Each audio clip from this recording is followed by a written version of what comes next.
বাংলাদেশের ঐতিহ্যবাহী জেলা ঝিনাইদহ হরিণাকণ্ঠ থানার অন্তর্গত আদর্শ আন্দোলিয়া হাফিজিয়া মাদ্রাসার উদ্যোগে হাফেজে কোরআন ছাত্রদের পাগড়ি প্রদান অনুষ্ঠানে দশম বাৎসরিক ঐতিহাসিক তাফসিরুল কোরআন মাহফিলের স্বনামধন্য সভাপতি, মঞ্চে বসা আমার শ্রদ্ধাভাজন পিতা জনাব রিয়াজউদ্দিন সহ প্রাণপ্রিয় হরিণাকণ্ঠবাসী, আল্লাহ তাআলা যেন হাত দিয়ে দেখিয়ে দিচ্ছেন এইভাবে করে আঙ্গুল দিয়ে।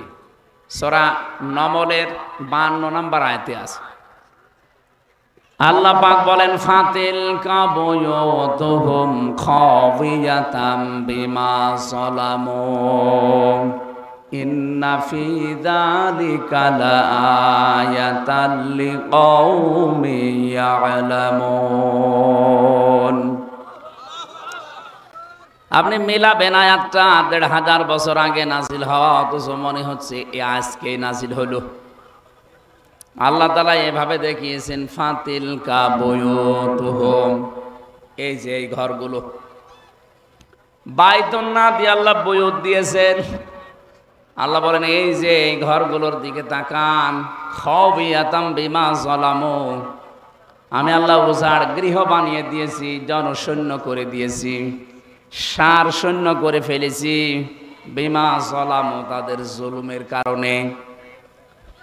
15.5 বছরে যেখানে যেখানে জুলুম হয়েছিল, 24 সালের 5 আগস্টের বিকাল 5টা বাজতে বাজতে দেখলাম অধিকাংশ জালেমের ঘর আর অফিস উজাড় গৃহ হয়ে গেছে।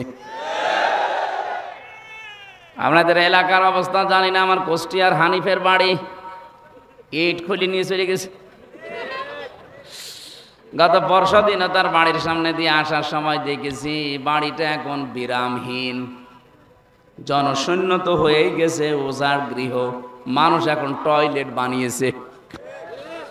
ওনার এক ভাই ছিল আতা, তার বাড়ি পর্যন্ত প্রায় 8 তলা বিল্ডিং, টাইলস পর্যন্ত খুলে নিয়ে চলে যাচ্ছে। 6 তারিখে সকালে যেয়ে দেখি অনেকে পায়খানার প্যান পর্যন্ত খুলে নিয়ে চলে যাচ্ছে। যান, মনে হচ্ছে আয়াতটা মনে হয় 5 তারিখে বিকালবেলা আল্লাহ নাজিল করেছে। আপনি দেখেন, ফাতিলকা বুয়ুতুহুম খাওয়িয়াতান, আল্লাহ বলেন এই যে সেই ঘরগুলো উজাড় করে দিয়েছি বিমা যালামু, এদের জুলুমের কারণে। এই সমস্ত জায়গায় বসে বসে জালেমরা দুর্বিসন্ধি করত। কি করে ইসলামের দেশ থেকে বিদায় করা যায়, কি করে সকালবেলা কাকে মিথ্যা মামলা দিয়ে ধরিয়ে দেওয়া যায়, কার কাছ থেকে অবৈধভাবে টাকা পয়সা খাওয়া যায়, এই ধান্দা ছিল। কিচ্ছু জানে না এই লোকটা, ঘরে ঘুমিয়ে আছে। ঘরতে সকালে ঘুম থেকে উঠে দেখছে থানার হাজতে, কি গো তুই গাছ কেটেছিস? কখন? স্বপ্নে। এই চলছিল দেশে, এ গাছ কেটেছে কখন? স্বপ্নে। ও স্বপ্নেও দেখেনি, ওরা স্বপ্ন বানিয়ে মামলা দিয়েছে, গায়েবী মামলা। কি মামলা? 1টা 2টা 5টা দিলে তো হয়। এক একজনের নাম্বার আমি দেখেছি 313টা মামলা দিয়েছে একজনের নামে, 570টা মামলা ছিল একজনের নাম। 365 দিনে বছর, তার ভেতরে শুক্রবারগুলো শনিবারগুলো বাদ দিলে কয়দিন থাকে? একটা মানুষের যদি 570টা 313টা মামলা দেয়, তো সারা জীবন লাগবে শুধু হাজিরা দিতে। কি করেছিলেন বলেন তো আপনি? আজকে আদালত প্রাঙ্গণে তথ্য মন্ত্রণালয় যিনি দায়িত্বে ছিলেন, তথ্য উপদেষ্টা কি যেন, আইসিটি মন্ত্রী ছিলেন, প্রতিমন্ত্রী জোনায়েদ পলক, এই লোকটাকে নাকি এখন ডিভিশন দেয়নি, এই জন্য ওনার আইনজীবী আদালতকে জানিয়েছে। যেমন একটা এমপি মানুষ, ওনাকে আদালত থেকে এই রায়টা দেওয়া হোক যে ওনাকে যেন ডিভিশন দেওয়া হয়, ওনাকে ফাঁসির কন্ডেম সেলে ফাঁসির আসামিদের সাথে জঙ্গিদের সাথে রাখা হয়েছে। এখন এই মানবতার কথা আসে কোন কারণে? এই 15.5 বছর তো আমরা ওইভাবে ছিলাম। কথা বলেন না কেন? আমারে যে মামলা দিয়েছে, আমারে তো জেলখানায় শ্বশুর বাড়ির মতো থাকার কথা। আপনি আমারে জঙ্গিদের ভেতরে, জালেমদের ভেতরে, এমনকি ফাঁসির কন্ডেম সেলের ভেতরে 3 বছর রাখলেন। অধ্যাপক মিয়া গোলাম পরোয়ার, উনি এমপি না? কথা বলেন না কেন? তারে তো ডিভিশন দিলেন না, তখন তো কোনো কথা আসে নাই মানবতার পক্ষে, মানবাধিকার লঙ্ঘন হচ্ছে এ কথা কখন বলেননি, এখন বলতেছেন মানে কোন কারণে এসব কথা এখন ছড়াচ্ছেন? তখন আমাদের মাথায় দড়ি বেঁধে নিয়ে যেতেন, তখন মানবাধিকার লঙ্ঘন হয়নি। যত অধিকার লঙ্ঘন হচ্ছে এখন। এমপি সাহেব যারা, মন্ত্রী সাহেব যারা, তাদের জন্য ডিভিশন দেওয়ার নিয়ম আছে। 8 সাল থেকে শুরু করে আজকের এই দিন পর্যন্ত যারা নির্বাচিত হয়েছিল একটাও কি এমপি? কারণ নির্বাচন হয়নি। আপনি তো ভোট চোর।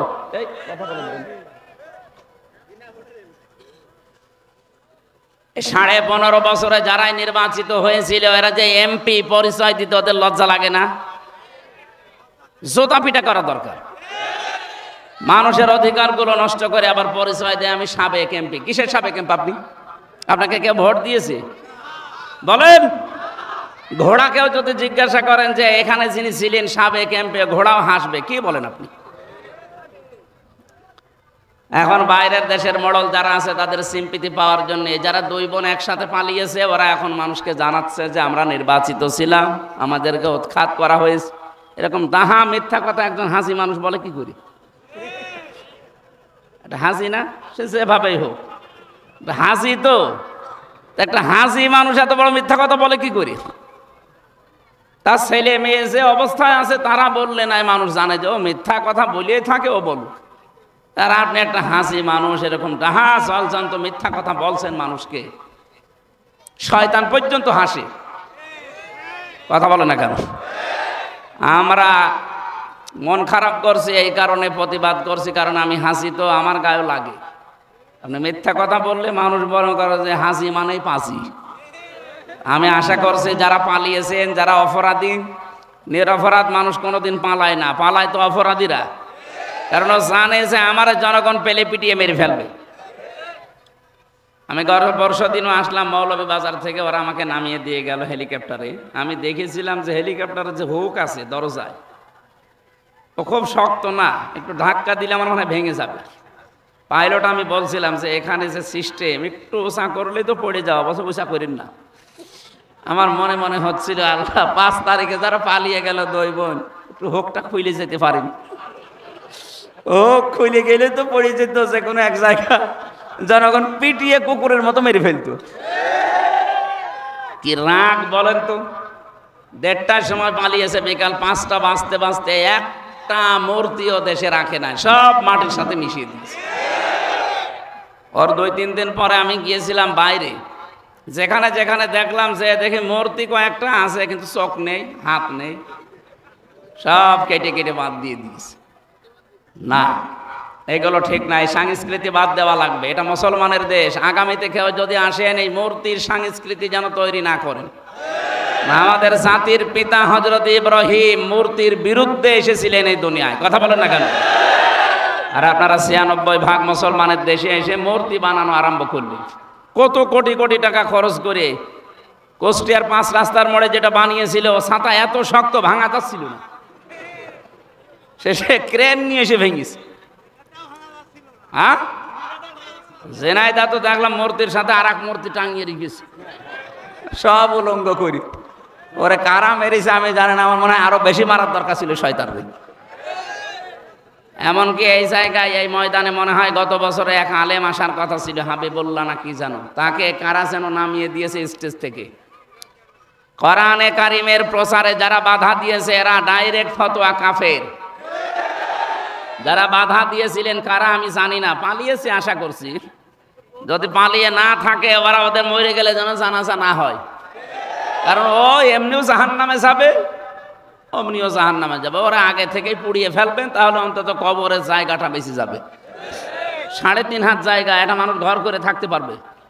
কথা বলে না কেন? আমি 3 বছর যে ঘরে ছিলাম ওটা 3.5 হাতই, এদিকে 3.5 হাত, এইদিকে 2.5 হাত। একটা কবরও তো এরকম জায়গায় লাগে।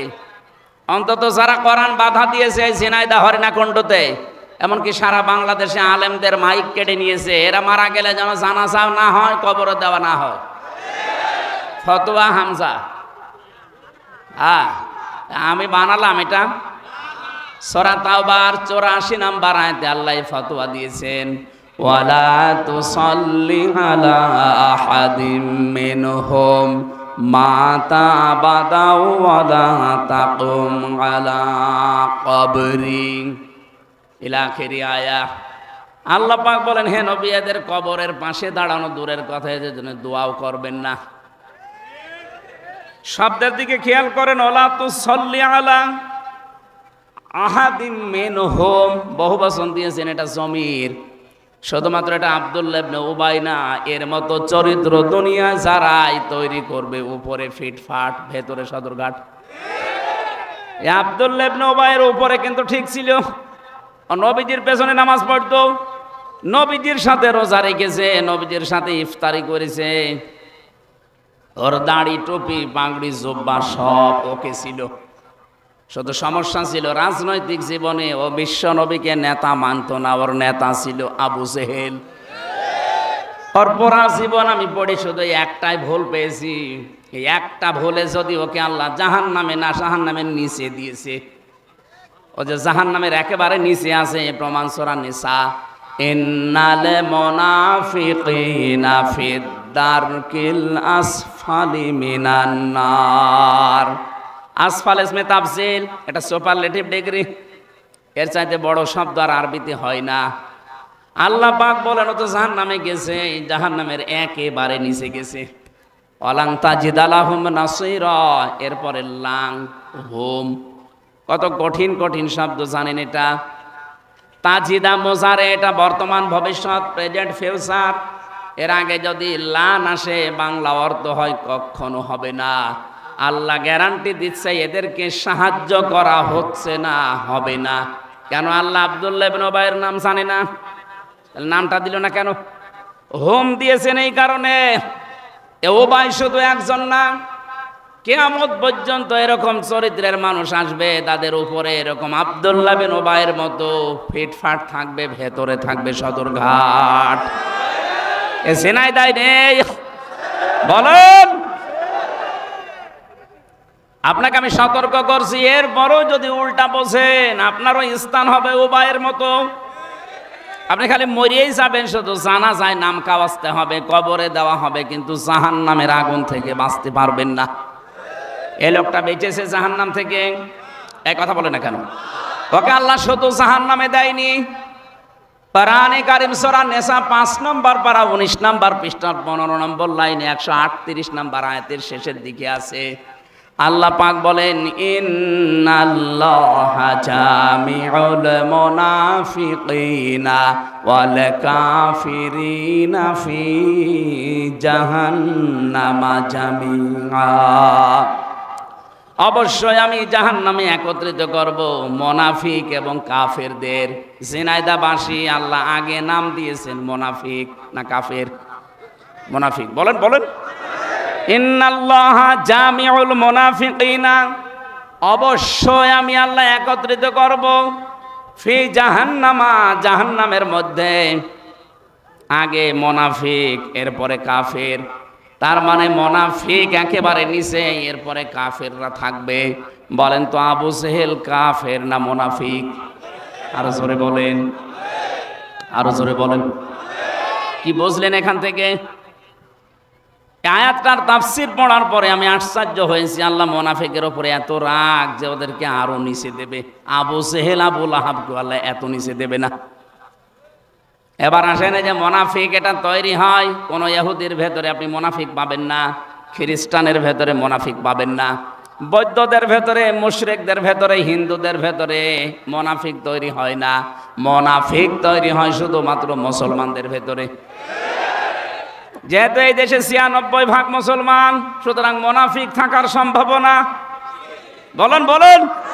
এখন এটা কে, যেহেতু আমরা মানুষের অন্তর খুলে দেখতে পারি না, এই জন্য তো বলা যাচ্ছে না। হ্যাঁ, কিছু সিমটম আছে, যারা কথা বললেই মিথ্যা কথা বলে, ইদা হাদ্দাসা কাযাবা, কথা বললেই যারা মিথ্যা বলে, বুঝবেন এর ভেতরে মুনাফিকের চার্ম আছে।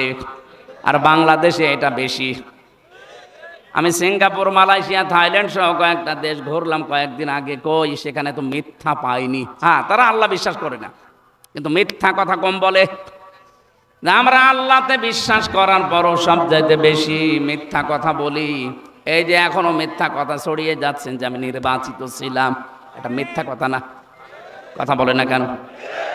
এই জন্য 8 সাল থেকে 24 সাল পর্যন্ত যারা সংসদ নির্বাচন করেছে, যারা উপজেলা নির্বাচন করেছে, যারা মেয়র নির্বাচন করেছে, যারা ইউনিয়নের চেয়ারম্যান মেম্বার, কেউ যেন কোনো জায়গায় না লিখে যে সাবেক এমপি। এটা মিথ্যা কথা। আমরা সাবেক এমপি মানি না। কিসের সাবেক এমপি? আপনি কি আমার ভোট নিয়েছেন? কথা বলছেন না কেন? সুতরাং কেউ যেন না লেখে এটা কোনো পোস্টারে পেপারে। সাবেক এমপি না, আপনি আমার মতো সাধারণ মানুষ। আমার মতো মানুষও না, আপনি চোর। কথা বলে না কেন? কি চোর? আরো জোরে। এটা সারা দেশে সারা পৃথিবীতে ছড়াবেন। ও হাসি বসে বসে মিথ্যা কথা বলবে আর ছেড়ে দেবো মানে? ও যেন মিথ্যাবাদী হিসাবে তামাম দুনিয়ায় প্রচার হয়ে যায়। কারণ শুধু দুনিয়া না, যখন কেউ মিথ্যা কথা বলতে থাকে আল্লাহ পাক ফেরেশতাকে আদেশ দিয়ে দেয় এর নাম মিথ্যাবাদী বলে তামাম আসমানে প্রচার করে দাও। সুতরাং হাসি 2 বোন মিলে যে মিথ্যা ছড়াচ্ছে, সারা আসমানের ভেতরে ফেরেশতারা জানে যে এরা হাসি হলো মিথ্যাবাদী। তামাম দুনিয়ার সবার ভেতরে প্রচার হয়ে যাবে যে 2 বোন কি। আর জোরে বলেন। মিথ্যাবাদী যারা, তাদের অনুসারী যারা, তারাও মিথ্যাবাদী। আপনাদের হরিণাকুণ্ড এবং সদরে যারা দায়িত্বে ছিলে দেখেছেন কি দাপট তাদের, মিথ্যা বলতো আবার দাপট দেখাতো। তাহলে এখান থেকে প্রমাণ হইল কি? কথা বললে যারা মিথ্যা কথা বলে, যাদের কাজকর্ম মিথ্যা, যাদের অ্যাক্টিভিটিস মিথ্যা, এরা কি? মুনাফিক। বলেন বলেন।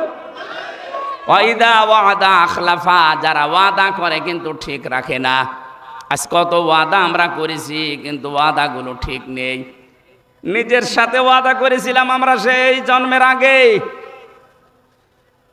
রব্বুল আলামিন জিজ্ঞাসা করেছিলেন আমাদেরকে, আলাস্তু বিরব্বিকুম, আমি কি তোমাদের রব না? যত ওহী আমরা ছিলাম, যত রূহ, প্রত্যেকেই বলেছিলাম ক্বালু বালা, অবশ্যই আপনি আমাদের রব। এ কথাটা স্বীকৃতি দেওয়ার পরে দুনিয়ায় যারা রব মানে না, রব কি আজকের তেলাওয়াত কিন্তু আয়াতে আছে, আমরা ব্যাখ্যায় যাব ইনশাআল্লাহ। যারা রব হিসাবে আমার আল্লাহকে 5টা বিষয়ে মানে না, এই মানুষগুলো মিথ্যাবাদী, এরা ওয়াদা খেলাফকারী, এরা মোনা। একেবারে শুরু হয়েছে সেই রূহের জগৎ থেকে। মায়ের পেটে আসার পরে ফেরেশতারা যারা আমাদের দায়িত্বে ছিল তারা পর্যন্ত আমাদের কাছে ওয়াদা নিয়েছিল। ওখান থেকে শুরু করে দুনিয়ায় আসলাম, আসার পরে আমাদের কানে কিন্তু অন্য ধর্মের মতন একটা ওয়াদা দেওয়া হয়েছিল, আল্লাহু আকবার। তুমি যে আসলে দুনিয়া, এখানে কিন্তু সব কিছুর তুলনায় বড় কে? বলেন বলেন। যেই সন্তানের কানের কাছে ছোটবেলায় জন্মের পরে আওয়াজ দেওয়া হয়, ও বড় হয়ে আল্লাহু আকবার আর সহ্য করতে পারে না। কথা বোঝে? আমার মনে হয় ছোটবেলায় যাদের কানের কাছে আল্লাহু আকবার বলা হয়েছিল, বড় হয়ে যারা মানতে চায় না ওদের জন্মে ভেজাল আছে। এত নিচে নামা ঠিক হইল না? ঠিকই আছে, ঠিক নেই মানে 100 ভাগ ঠিক আছে। আরো কম বলা হচ্ছে। ওরা যা করেছে কম বলা হচ্ছে। মাটির নিচে আয়না ঘরের নাম আপনারা শুনেছেন শুধু, আমি তো বাস্তবে কয়েকদিন থেকে দেখেছি এত খারাপ আচরণ করে মানুষের সাথে এরা। পালিয়েছে, না পালালে আমার মনে হয় মানুষ যাদের উপরে রাগ আছে পিটিয়ে মেরে ফেলতো। কত মানুষের কান্নার আওয়াজ পেতাম শুনতে। এতে এত বড় বড় নখ হয়ে গেছে। কে 8 বছর, 10 বছর, 14 বছর পর্যন্ত পড়ে আছে, কেউ জানে না। চোল দাড়ি গপ, মনে হচ্ছে জঙ্গল থেকে একটা মানুষ বেরিয়ে আসতেছে। জঙ্গলি মানুষের নাম শুনেছিলাম, আমি দেখেছি। এই যে নখ এত বড়, বলেন তো কত বছরে এত বড় নখ হয়? 14 বছর পড়ে আছে লোকটা, 12 বছর, 10 বছর, 8 বছর। ওরা ওই খুশিয়ে খুশিয়ে দেওয়ালের সাথে লিখতো যে ভাই যদি বাইরে কেউ যেতে পারেন এই নাম্বারে শুধু জানাবেন যে আমি বেঁচে আছি। এটা মানবতা লঙ্ঘন হয়নি? এখন এই বিনা ভোটের এমপিদেরকে ডিভিশন দেওয়া হচ্ছে না, নাকি মানবতা লঙ্ঘন হচ্ছে? ওদের তো পিটিয়ে মেরে ফেলা দরকার। ও জালেমাকে সাহায্য করার জন্য এরাই দায়ী। এদের ডিভিশন কিসের? এদেরকে ফাঁসির কন্টেম সেলে ঝুলিয়ে রাখা দরকার 24 ঘন্টা। ডিভিশন এত বড় কঠিন অবস্থা তো একদিন দুই দিন না। নোয়াখালীর হাতিয়া থানার একজন আমার সাথে ছিল, মুফতি ফখরুল সাহেব। উনি আমার মাঝে মাঝে রাতের বেলা এসে বলতেন, ভাই আপনার সাথে কি করে আমি জানি না, কিন্তু আমার এই হাতে পায়ের ভেতরে হাত দিত, দিয়ে সামনে যে লোহার ব্যারিকেড আছে ওর সাথে দিয়ে হাত আটকিয়ে দিত। 1-2 ঘন্টা 5 ঘন্টা না, বছরের পর বছর এভাবে রেখে দিয়েছে।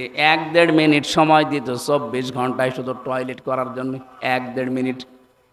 1 লোটা পানি দিয়েছে, ওইটা দিয়ে টয়লেট করবো, এটা দিয়ে ওযু করবো, ওইটা দিয়ে খাবে। টের পাচ্ছেন কোথায় পৌঁছিয়েছে ওরা? আর এখন মানবতার কথা বলেন। সকালবেলা কয়েকটা দেখতাম পচা ছোলা দিয়ে গেছে, দুপুর বেলা দিয়েছে 1 মোটা ভাত, মনে হচ্ছে কেউ মাখিয়ে দিয়েছে, ও কুকুরও খাবে না। এভাবে যদি 2-5 দিন করে ছেড়ে দেয় তাও তো বাঁচা যায়? বলেন তো, একটা মানুষ 8 বছর 10 বছর 14 বছর এভাবে বেঁচে থাকে কি করে? আর আপনি এখন বলেন যে আমি কি করেছি, যে আমার পালানো লাগবে। পালালেন কেন? থাকেন না কেন? কি করেছেন? আমি নিজে তো দেখেছি কি করেছেন। জেলে দেওয়ার পরও আপনার রাগ যায়নি, এরপরও আমাদেরকে যোগাযোগ বিচ্ছিন্ন করে রেখেছিলেন। বাবাকে আমি 3 বছর পরে দেখলাম। আমি জানি না আমার বাবা বেঁচে আছে না মরে গেছে। আমার দাদা মারা গেছে জেলে থাকতে, আমি জানি না। 7 দিন পরে কারারক্ষী আমার যে বলছে আপনার একজন মরে গেছে। কে জানি না। ও শুনেছে একজন মুরব্বী মরেছে, পরবর্তীতে আমি আন্দাজ করে বললাম আমার দাদা মরে গেছে। 3 বছর পরে জানতে পেরেছি আমার দাদা দুনিয়ায় নেই। এত কিছু করার পরে বলে আমি কি করেছি আপনি চট করে ঢোকেন, জানাচ্ছি আপনাকে। বলে আমি চট করে ঢুকবো। চট করে ঢুকলো মানে? চট করে ঢুকলে ফট করে আয়না ঘরে ঢুকিয়ে দেব। একটা ওয়াদাও ঠিক রাখেননি। বলেছিল বাংলাদেশ চলবে মদিনার সনদে, চলিয়েছে মোদির সনদে। মদিনার সনদ বাদ দিয়ে চালিয়েছে কোন সনদ? মোদির সনদ। পুরাটা উল্টিয়ে ফেলেছে। মদিনার সনদে চললে মানুষকে আয়না ঘরে রাখা হয়, গুম করা হয়। এই ভার্সিটির 2টা ছেলেকে গুম করেছে আজ 8-9 বছর আগে, আজও সন্ধান পাওয়া যায়নি। কত মেধাবী ছেলে তারা, মোকাদ্দাস আর অলিউল্লাহ। এই কথা বলছে না কেন? এতে 1-2টা না, আমার মনে হয় আমি যখন ওই মাটির নিচে ছিলাম আমি শুনতে পেয়েছিলাম যে ইলিয়াস আলী বিএনপির ওই নেতা বেশি আছে, কিন্তু না, ওর মায়ের মেরে ফেলিস তারে। এত অত্যাচার করার পরও এরা যদি এখনো বলে যে কি হয়েছে আপনি জানেন, আপনি তো টের পাননি কি হয়েছে। আপনার ছেলে যদি ওই অবস্থায় থাকতো আপনি টের পেতেন। এই জন্য আশা করছি জালেমরা যেন কিয়ামতের আগে এই দেশে আর প্রতিষ্ঠিত হতে না পারে। দরকার হয় এই হরিণাকুণ্ড বাজারে বিভিন্ন জায়গায় জালেমদের বড় বড় ছবি টাঙিয়ে রাখবেন। ওদের কেউ আসলে পিটিয়ে এক জায়গায় করে বটগাছ বানিয়ে রাখবেন। ঘন্টামি করা জায়গা পাও না। খবিয়াতান শব্দের কথা বলেছিলাম যে আল্লাহ উজাড় গৃহ বানিয়ে দিয়েছে। কেন? কারণ তাদের জুলুমের কারণে। এই যে জুলুমের এই নিদর্শনগুলো, ইন্না ফি যালিকা লাআয়াতান লিকাউমিন ইয়ালামুন, এই যে লাম দিয়েছেন। এই আপনি কথা বলেন কেন? দাঁড়িয়ে থাকে থাক, বসে থাকে থাক, আগে কথা শোনেন, এমনি সময় কম। এখানে লামে তাকিদ আছে যারা আরবি গ্রামার জানে। আল্লাহ বলেন এর ভেতরে নিদর্শন আছে যারা জ্ঞানী মানুষ তাদের জন্য। কি নিদর্শন আছে? শিক্ষা আছে। আমি যা পেয়েছি শোনেন। আল্লাহ জানাতে চেয়েছেন, হে নবী, এই হানিফের বাড়ি, আতার বাড়ি, আপনার এই সমীরের বাড়ি কি করেছেন আমি জানি না। এরকম বহু নেতা এই দেশে 630টা থানা আছে, প্রতিটি থানায় কম বেশি এই 15 বছরের জুলুম হয়েছে। সবচাইতে বেশি হয়েছে ঝিনাইদহ জেলার মহেশপুরে। কথা বলেছে না কেন? বাংলাদেশের সাতক্ষীরা। খালেদা জিয়া ওই দিন যে কান্নাকাটি করেছিল আপনি দেখেছেন। যত কঠিন অন্তরের মানুষ হন আপনার চোখ দিয়েও পানি বের হবে, অথচ 3 বারের প্রধানমন্ত্রী। কথা বলে না কেন? সাবেক সেনাপ্রধানের স্ত্রী, সে একজন, তার সম্মান কি? অথচ তার বাড়ি থেকে এক কাপড়ে বের করে দিলেন। এখনো পর্যন্ত বিএনপিতে যারা আছে তারা এই জালেমদের সিম্পিতি দেখায় না। যা হয়েছে হয়েছে, যা হয়েছে হয়েছে মানে জালেমদেরকে সাহায্য করা, মাফ করে দেওয়া মানে মজলুমের প্রতি অবিচার করা। আমার এই মামলার সাথে যারা জড়িত এদেরকে যদি কেউ মাফ করে দেয় তাহলে আমার সাথে অবিচার করা হবে। আমিও মাফ করতে পারি। কয়েকদিন আগে বগুড়ার এক ওসি, এই 5 তারিখের আগে, ও আমার মাহফিলে উঠতে দেয়নি। আমি পৌঁছিয়েছিলাম আগস্টের 5-এর আগে, মাহফিলে পৌঁছাতে দেরি, ওরে ফোর্স নিয়ে আমার এমন তাড়া দিয়েছে, মাঠের ভেতর আমি 2 কিলো খালি দৌড়িয়েছি, পা মা কেটে কি অবস্থা হয়েছিল। 5-এর পরে ওর চাকরি চলে গেছে, ওর বিভাগীয় মামলা হয়েছে। আমি এক জায়গায় বলেছিলাম ওরা আমি খুঁজতেছি, যদি পাই ওরা আমি ন্যাংটা করে ছাড়বো। ও শয়তানের কানে কিভাবে যেন গেছে, সেই দিনে সিরাজগঞ্জ রোডে এক হোটেলে খবর পেয়েছে যে এখানে আছে। ও এতদিন লুকিয়েছিল কক্সবাজারে, চলে এসেছে রাতের বেলা। কিভাবে আমার গাড়িটা ধরে ওই হোটেলে আমি চা খাচ্ছি, আমার বসে, হুজুর আমারে মাফ করে দিন। কে আপনি? আমার ওসি। আপনারে তো খুঁজছিলাম, আপনি মাফ চাবেন। ওই দিন আমার গাড়িটা আন্দাজে ধরে নিয়ে গিয়েছিলেন, 1,13,000 টাকা নিয়েছেন বিনা কারণে। ওই যে বাড়ি ভাইয়ের গাড়ি ছিল আগে, ওই টাকা ফেরত দেন, এরপরে মাফ চান। আচ্ছা টাকা আনি না, না টাকা না দিলে মাফ নেই। এই 15.5 বছরে যাদের কারণে আপনি ব্যবসা করতে পারেননি, যারা চাঁদাবাজি করেছে, আপনাকে চাকরি করতে দেয়নি, বাড়িতে ঘুমাতে দেয়নি, কথা বলেন না কেন? এই যে এই মানুষটা বাড়ি ঘুমাতে পারতো, কোথায় গাছতলায়, কোথায় বাঁশতলায়, কোথায় সে ক্ষেতের ভেতরে থাকা লেগেছে, যার কারণে আপনি ছেলেকে চাকরি দিতে পারেননি, শুধু উল্টাপাল্টা নাম দিয়ে চাকরি থেকে বাদ দিয়ে দিত। যারা গম করেছে, খুন করেছে, মিথ্যা মামলা দিয়ে, মিথ্যা সাক্ষী দিয়ে জেল খাটিয়েছে, তারা এখন আস্তাগফিরুল্লাহ পড়বে আর মাফ হয়ে যাবে। আল্লাহ কি ওই রকম নাকি? জীবনও না। হ্যাঁ, ওনার সাথে যদি কোনো অধিকার আপনার নষ্ট হয়, আপনি নামাজ পড়েননি, আল্লাহ মাফ করে দিতে পারে। কি কথা বলে না কেন? ফায়াগফিরু লিমান ইয়াশা ওয়া ইউআযযিবু মান ইয়াশা, ইচ্ছা করলে মাফ করে দেবে, ইচ্ছা করলে শাস্তিও দিতে পারে। কিন্তু হামজার সাথে যা হয়েছে আল্লাহ এটা মাফ করবে না। আগে আমার ক্ষতিপূরণ দেবেন, এরপরে আস্তাগফিরুল্লাহ পড়বেন। আপনি মাফ চাচ্ছেন আল্লাহর কাছে, আপনি কি আল্লাহর কাছে অপরাধী? বলেন, নিজের বিবেকে কি বলে? আপনি দোষ করলেন হামজার কাছে, হামজাকে তার জায়গা মতো যেতে দিলেন না, মিথ্যা একটা মামলা দিয়ে, মিথ্যা সাক্ষী দিয়ে আপনি জেলে আটকে রাখলেন, যে কষ্ট দিলেন। এখন যদি আস্তাগফিরুল্লাহ পড়েন, আল্লাহ যদি মাফ করে দেয়, আমার উপর তো অবিচার করা হবে না? শুধু আমি একা, এদেশে লক্ষ লক্ষ হামজা এরকম বিপদে ছিল। সুতরাং যারা মাফ চাইতে চান, হ্যাঁ আমি আপনাদের মাফ করে দিয়েছি। আমার বাবার কাছ থেকে যে টাকা নিয়েছিলেন, আমার ধরার পরেই বলেছিল 10 লাখ টাকা দেন, নয়তো 50টা মামলা দেব। তো গ্রাম্য মানুষ সহজ সরল ভয় দেখিয়েছে, তো সঙ্গে সঙ্গে 8 লাখ দিয়ে দিয়েছে। আর ধাপে ধাপে তো টাকা নিতেই আছে। আমি আকিস গ্রুপে চাকরি করতাম, সেখান থেকে 35 লাখ টাকা নিয়েছে শয়তান। বলেছে নাই তা আপনাদেরও জড়িয়ে দেব। তারা তো সেরকম কোম্পানির লোকও, ভয়তে তারাও দিয়ে দিয়েছে। 35 লাখ চেয়েছিল, আমি শুনলাম 22 লাখ। সেদিন আমার সাথে মালিকের কথা হলো, বলছে আমার কাছে 22 লাখ টাকা নিয়েছে।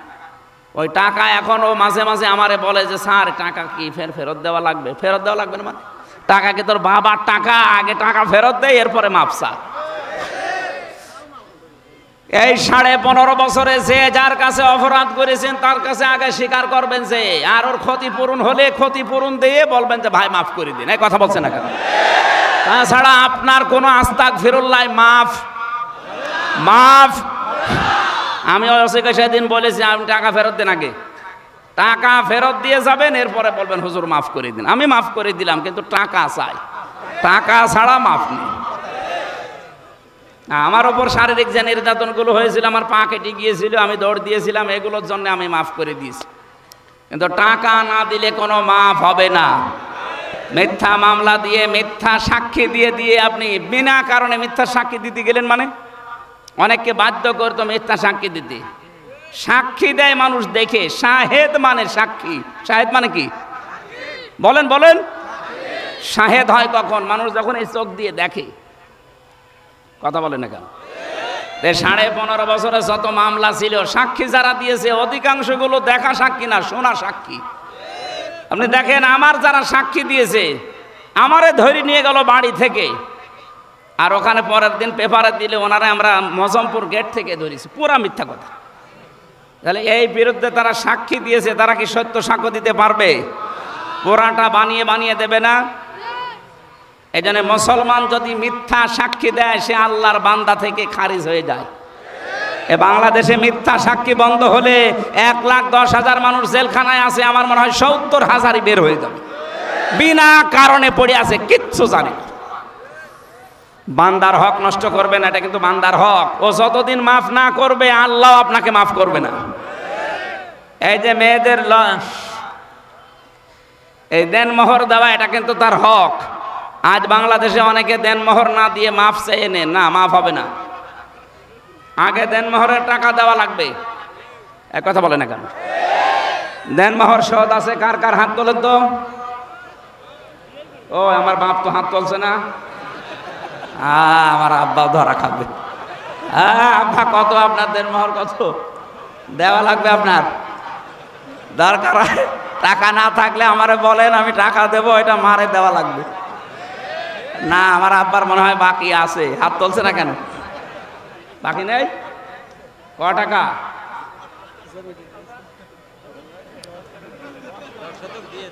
ঠিক আছে, তাহলে আমি জানতাম না 5,000 টাকা দেনমোহর হয়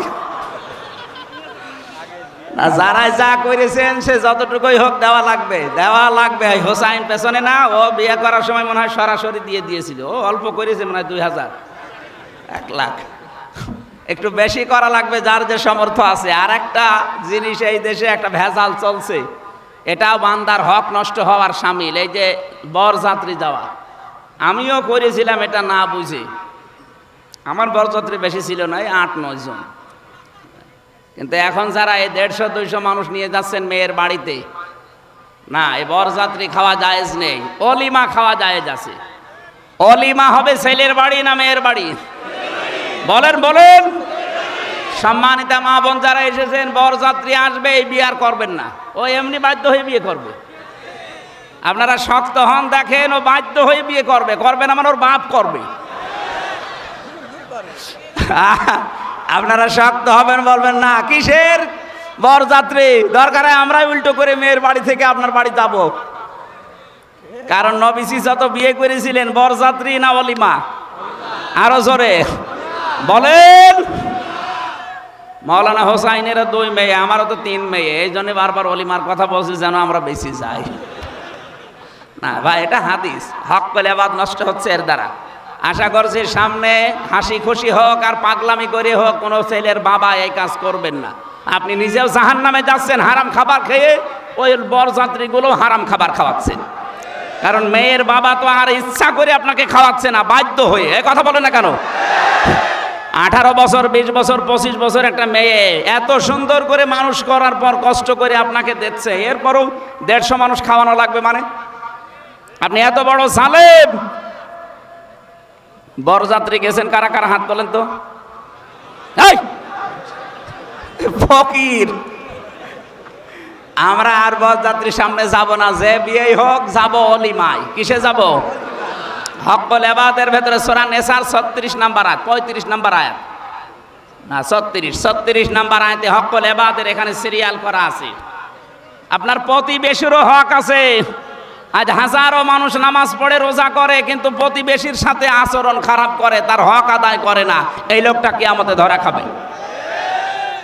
নবীজি বলেন, আমাকে জিবরাইল এত বেশি প্রতিবেশী সম্পর্কে কথা বলছিল, মনে হচ্ছে আমার জমি জায়গার ভাগ প্রতিবেশীকে দেওয়া লাগবে। অথচ অনেক মেয়ে আছে, অনেক পুরুষ আছে, প্রতিবেশীর সাথে ঝগড়া করে কথা বন্ধ করে দেয়। কথা বলে না কেন? আপনি ছাড় দেবেন প্রতিবেশীকে। দুনিয়ায় যদি কিছু নাও পান, কিয়ামতের ময়দানে প্রতিবেশীর এই ছাড়ের কারণে আল্লাহ পাক আপনাকে মাফ করে দেবেন। যারা জমি জায়গা ফাঁকি দেন, হক হক, এই যে জমির শরিক ফাঁকি দেওয়া, 2টা ক্ষতি হবে আপনার। আমার বংশে আমি অনেককে পেয়েছি যারা শরিক ফাঁকি দিয়েছে, তাদের 2টা ক্ষতি হয়ে গেছে। এক নম্বরে তাদের এই চেহারা নষ্ট হয়ে যাবে, 2 নম্বরে মরণের সময় তারা ঈমান পাবে না, বেঈমান হয়ে মারা যাবে। বোনের জমি ফাঁকি দিয়ে বসে আছেন, ভাইয়ের জমি ফাঁকি দিয়ে বসে আছেন, হজে যাবে, হজে যাওয়ার আগে ছেলের নামে ভালো ভালো জমি জায়গাগুলো সব লিখে দেয়, আর মেয়ের মাথায় হাত দিয়ে বলে মা তোর জন্য দোয়া করে দিলাম। এটা একটা নির্ভেজাল শয়তান। এক কথা বলে না কেন? এইটা না, এইরকম যারা আছে শরীক ফাঁকি দেওয়া যাবে? আরে ভাই, আল্লাহর সাথে সে একটা আছে, নামাজ পড়েন না, রোজা রাখেন না, হজ করেন না, আল্লাহ ইচ্ছা করলে মাফ করে দিতে পারে। তো হক কলেবাদ এটা জীবনও মাফ হবে না যতক্ষণ ওই লোকটা মাফ না করবে। বলেন, আগে মেয়ের জমি ফেরত দেন, এরপরে বলেন তোর জন্য দোয়া করলাম। কথা বলেন না কেন? সম্মানিত মা বোনেরা, স্বামীর হক আছে আপনার প্রতি, স্ত্রীর প্রতি আছে স্বামীর হক, স্বামীর প্রতি আছে স্ত্রীর হক। বিশ্বনবী জানিয়েছেন ওই স্বামী আল্লাহর কাছে উত্তম স্বামী যে স্বামী তার স্ত্রীর কাছে উত্তম। আজ হাজারো পুরুষ মানুষ বাইরে অনেককে আমরা ভালো বলে দেখি, কিন্তু স্ত্রীর কাছে সে ভালো না। না, আমরা এমন চরিত্র যে আজকে থেকে অর্জন করার চেষ্টা করব, বাইরে যেমন আমাদের ভেতরে যেমন ওই রকম হয়। কথা বলেন ঠিক কিনা? এটা তিরমিজি শরীফের হাদিস। নবীজি বলেন ইদা নাসারা ইলাইহা সাররাতুহু, স্বামী যখন বাইরে থেকে আসবে, মেয়েদের অভ্যাস, মেয়েদের আচরণ হবে স্বামীকে আনন্দ দেওয়া, হাসি মুখে কথা বলা, অভ্যর্থনা জানানো, সালাম দেওয়া। পরিবারে এখন সালাম তো উঠে গেছে, সালামের পরিবর্তে মুখ বন্ধ করে এমন অবস্থায় থাকে মনে হয় শয়তান ওকে চেপে ধরেছে। কোন মানুষ যদি পরিবারে ঢুকে সালাম দান করে, সারাদিন 24 ঘন্টায় যদি 25 বার সালাম দিতে পারে, ওই দিন মারা গেলেও শাহাদতের মরণ পাবে। এই ছোট আমলটা জারি করেন আজকে থেকে। আমি সহ যারা এসেছি, পরিবারস্থ লোক হোক, বাইরের লোক হোক, ছেলে হোক, মেয়ে হোক, বেটার বউ হোক, সালাম কি দেওয়া লাগবে? আরো জোরে বলেন। এই জন্য স্বামী আসলে আগে সালাম দেবেন। 2 নম্বরে ওয়াইদা গাবা আনহা হাফিজাতুহু, স্বামী যখন বাইরে যাবে নিজেকে হেফাজত করে রাখবেন। স্বামী বাইরে গেলে অনেকে দেবরের সাথে লাইন করে, জেনায় দায় নেই। এই যে মোবাইলে কথা বলে মেয়েরা, কি আওয়াজে কথা বলবে, এই আওয়াজ পর্যন্ত আল্লাহ কোরআনে দিয়েছেন। সূরা আহজাব 22 নম্বর পারা 1 নম্বর পৃষ্ঠা 3 নম্বর লাইনের 32 নম্বর আয়াতের তাফসীর পড়ে নেবেন। মেয়েরা যারা এসেছেন, সূরা আহজাব 32 নম্বর আয়াত, তাফসিরে খাজেন, তাফসিরে ইবনে কাসির কিনে দেখবেন, বাংলায় লেখা আছে। আপনি মোবাইলে, ফোনে, ফ্যাক্সে কিভাবে আওয়াজ দিয়ে কথা বলবেন, এ আওয়াজ পর্যন্ত আল্লাহ কোরআনে দিয়ে দিয়েছেন। জোরে বলেন সুবহানাল্লাহ। 14 জন পুরুষের সাথে আপনি কথা বলতে পারবেন ফ্রি মাইন্ডে। কয়জন? বলেন বলেন। 1 নম্বর আপনার বাবা, 2 নম্বর আপনার আপন ভাই, ওই খালা তো ভাই, মামা তো ভাই না। 3 নম্বরে আপনার ছেলে, 4 নম্বরে আপনার মেয়ের যে জামাই আছে, মেয়ের জামাই। মেয়ের জামাই কি বলে?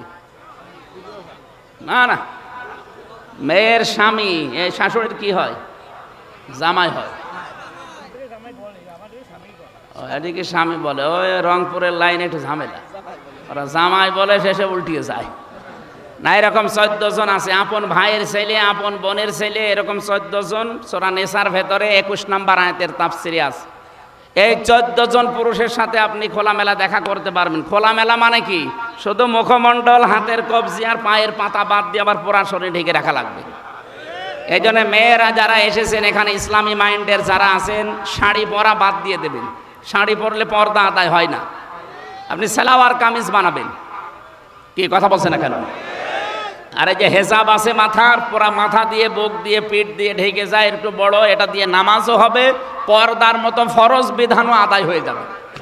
হঠাৎ করে কারো সামনে পড়লে আপনার যেন পর্দা লঙ্ঘন না হয়। এই জন্য আজকে থেকে শাড়ি মাইনাস, শাড়ি ডিলিট করে দেবেন, এখন থেকে সালোয়ার কামিজ বানাবেন। ঠিক আছে? আমি মদিনার মিউজিয়ামে গিয়েছিলাম, হযরতে ফাতেমাতুজ জোহরার পোশাক ওখানে একটা আছে, ওনার কি জানি না, কিন্তু ওইটা এখন দেখায়।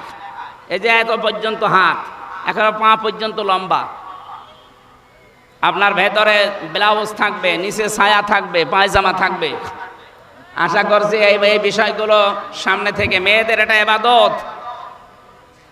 এটা কি বলেন তো? আমরা মনে করি শুধু নামাজ পড়া, রোজা রাখা আর বোরকা পরা ইবাদত না, এইটাও ইবাদত। স্বামী বাইরে গেলে নিজেকে হেফাজতে রাখবেন, স্বামীর সম্পদ, স্বামীর সন্তান। স্বামীকে না বলে আপনি ফকিরকে দানও করতে পারবেন না। আর আপনি স্বামীকে না বলে চুরি করে দোলা ভাইকে দিয়ে দিচ্ছেন, বলেন সুবহানাল্লাহ। 3 নম্বরে আলা দিনি জাওজাতিহা, স্বামী যদি বাইরে থাকে দিনের কাজে, ইসলামের কাজে, মানবতার কাজে, তাকে সাহায্য করবেন, উদ্বুদ্ধ করবেন, সময় দেবেন, ছাড় দেবেন। এক কথা বলেন কেন? আপনার স্বামী বাইরে মানুষের জন্য কাজ করে বেড়ায়, দিনের প্রচার করে, দিন প্রচারের জন্য কাজ করে, আপনি শুধু বাড়িতে বসে তাকে একটু ছাড় দেন, বাড়ি বসে বসে আপনি ওই কাজের সওয়াব পেয়ে যাবেন। এজন্য সুস্থ অবস্থায় যদি আমরা ইবাদত বন্দেগীগুলো করি, অসুস্থ হয়ে গেলে ওই ইবাদতের সওয়াব আল্লাহ জারি করে রাখবে, বন্ধ করবে না। জোরে বলেন আল্লাহু আকবার। 4 নম্বরে, স্বামী যদি আপনাকে কোনো জায়েজ কাজের হুকুম করে, জীবন থাকতে আপনাকে মানা লাগবে। আল্লাহ আপনাকে তৌফিক দিন, বলেন আমিন। কি এটা কি? ঠিক আছে, এটা এখানে লিখেছেন আপনারা সম্মানিত মেহমান সালামবাদ। মহিলারা ইসলামী আন্দোলন করতে পারবে কিনা? কি পারবে না মানে ফরজ। নারী পুরুষ প্রত্যেকের জন্য দিন কায়েমের চেষ্টা করা ফরজ, কিন্তু ক্ষেত্র হবে আলাদা। মেয়েদের ক্ষেত্র মেয়েদের ভেতরে, পুরুষের ক্ষেত্র পুরুষদের ভেতরে। কথা বুঝতেছেন? কিন্তু দিন কায়েম করা এই জমিনে নামাজের মতো, রোজার মতো, এটা ফরজ। এটা না হলে আপনি নামাজও সঠিকভাবে পড়তে পারবেন না, এটা না হলে রোজাও আপনি ঠিক মতো রাখতে পারবেন না। এজন্য নারী হোক পুরুষ হোক, স্ব জায়গায় থেকে দিনের কাজ করা ফরজ। ফরজ এবং ফরজ আমাদের ছাড় দেওয়ার মন মানসিকতা স্বামী স্ত্রীকে, স্ত্রী স্বামীকে আল্লাহ যেন দান করে দেয়। আর মাঝে মাঝে এই দোয়াটা জারি রাখবেন। সূরা ফুরকানের ৭৪ নম্বর আয়াত, রব্বানা হাব লানা মিন আজওয়াজিনা ওয়া যুররিয়াতিনা কুররাতা আ'য়ুনি ওয়াজআলনা লিল মুত্তাকিনা ইমামা। বলেন আল্লাহু আকবার। এটা পরীক্ষিত দোয়া। যদি আপনি এই দোয়াটা একাধারে 3 মাস পর্যন্ত পড়তে পারেন প্রতিনিয়ত নামাজের পর, বলা হচ্ছে আল্লাহ তুমি আমাকে একটা নেককার স্ত্রী দাও, সন্তানগুলো এমনভাবে তৈরি করে দাও যাদের দেখলে আমার চোখ জুড়িয়ে যায়। এটা তো কোরআনের আয়াত, আল্লাহ নিজে আয়াতটা বানিয়েছেন। আমরা যেন আজকে থেকে পারিবারিক জীবনে আয়াতটা পড়ি, বলেন আমিন। এজন্য হক মেয়েদের যে 4টা বললাম, যদি মেয়েরা এই 4টা হক পরিবারে আদায় করে, জান্নাতের 8টা দরজা আল্লাহ মেয়েদের জন্য খোলা রাখবেন, বলেন সুবহানাল্লাহ। রব সম্পর্কে আলোচনার জন্য আমি বসেছিলাম, তা আপনারা সময়টা মানে দেরি হয়ে গেছে। আগামীতে এই জোড়াদা স্কুলে, হাই স্কুল জোড়াদা এবং এর পাশের গ্রাম কি যেন রামদিয়া না, ওই যে ডাক্তার নজরুল সাহেব নিয়েছে কাজীপুর, ওখানে আমি আসবো। সামনে আসলে ওই জায়গায় রাতের বেলা ওখানে কথা বলবো ইনশাল্লাহ।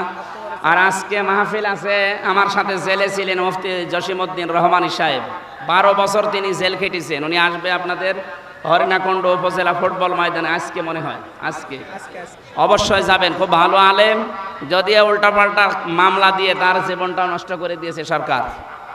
ওখানে যাবেন, কথা শুনবেন মুফতি জসিমউদ্দিন সাহেবের, আমার সালাম পৌঁছাবেন ওখানে। আমি মনে হয় আজকে আর চালাতে পারছি না, কারণ আর 2-3 মিনিট পরে আজান হবে। এখানে নামাজ যারা পড়বেন আশপাশে পড়ে নিন। আমার রাত্রে মাহফিল আছে শৈলকুপা বাজারে, ওখানে যাওয়ার দাওয়াত দিলাম। আল্লাহুম্মা আমিন। লা ইলাহা ইল্লা আনতা সুবহানাকা ইন্নী কুনতু মিনাজ জালিমিন। এই মোনাজাত বসে করেন, যারা মায়েরা এসেছেন, বোনেরা এসেছেন, ভাইরা, বাবারা, একটু মোনাজাতটা বসে করেন। কয়েক মিনিট আমরা মোনাজাত করব, বসেন। আর দিনের বেলা এভাবে আর তাফসির মাহফিল দিবেন না, আমাদের আয়াত শেষ হয় না, আলোচনা গোছানো যায় না। লা হাওলা ওয়ালা কুওয়াতা ইল্লা বিল্লাহিল আলিয়্যিল আযীম। রব্বুল আলামিন বড় আশা নিয়ে কষ্ট স্বীকার করে যারা এসেছিল, আমরা যেভাবে আরম্ভ করেছিলাম, ঘন্টার পরে ঘন্টায় কোরআনের কথা শোনা দরকার ছিল, সময় না থাকার কারণে মাগরিবের নামাজ ফরজ, এজন্য আমরা শেষ করে দিয়েছি। যতটুকুই বললাম, আল্লাহ তুমি আমাদেরকে মেনে চলার তৌফিক দাও। হক বলে বাদ, যেটা হক অধিকার সম্পর্কে আমাদের সচেতন হওয়ার সুযোগ দাও।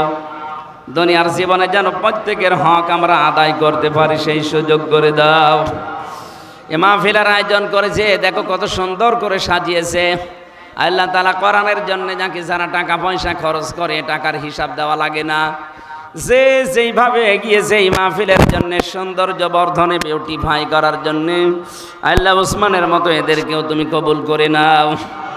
সম্মানিত সভাপতি, প্রধান অতিথি, বিশেষ অতিথি, এই স্কুলের হাই স্কুলের হেডমাস্টার সহ যত শিক্ষক শিক্ষিকা ছাত্র ছাত্রী এখানে আছে, সম্মানিত মা বোনেরা পর্দা আড়ালে বসে আছে, যার মনে যে কামনা বাসনা যায় আশা পূর্ণ করে দাও।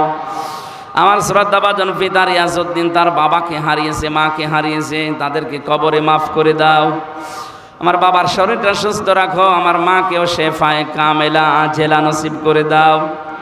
যার মাধ্যমে আসলাম বড় ভাই রকিব, আল্লাহ তার ভাই টুটুল সহ, মকুল ভাই সহ এলাকায় কোরআনের কথা বলার জন্য যারা এ পর্যন্ত আমাকে নিয়ে এসেছে, এই মানুষগুলোর জীবনের অভাব দূর করে দাও। যে বাড়িতে বসেছিলাম ওই বাড়ির উপরে তোমার রহমত নাজিল করো আল্লাহ। আমি সহ যারা অসুস্থ আছি আমাদেরকে শেফায়ে কামেলা আজেলা নসিব করে দাও।